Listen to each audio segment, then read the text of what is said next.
طيب ناس زي حالتنا كده كان عندنا قنوات في مصر عادي جدا، وجينا بعد كده نقلنا الامارات.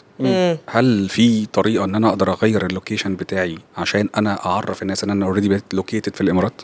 طيب خلينا نقول حسب قوانين اليوتيوب وقوانين الادسنس ممنوع تماما تغيير الدوله بتاعه الادسنس. فانا هعمل ايه؟ ممنوع.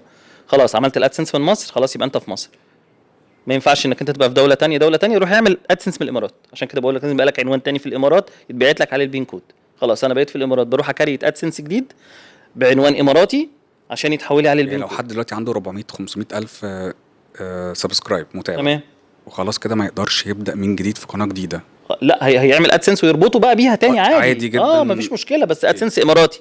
الادسنس مرتبط بالدوله اللي انت فيها. واشيل الادسنس بتاعي القديم واضيف الجديد. بالظبط كده. اوكي.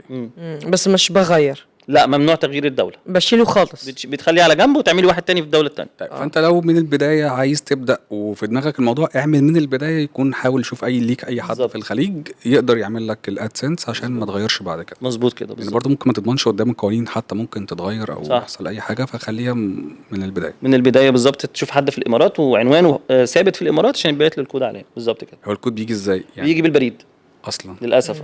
يعني دي حاجه من الحاجات برضو اللي بيطلبها منهم ما يعدلوها ولسه ما عدلوهاش، يعني عيب يعني. على الموبايل يعني. الميل اي حاجه اس ام اس 990. والله يعني بيبعتوها على البريد. ما هو ليه بريد؟ عشان يتاكد عنوانك موجود في الامارات.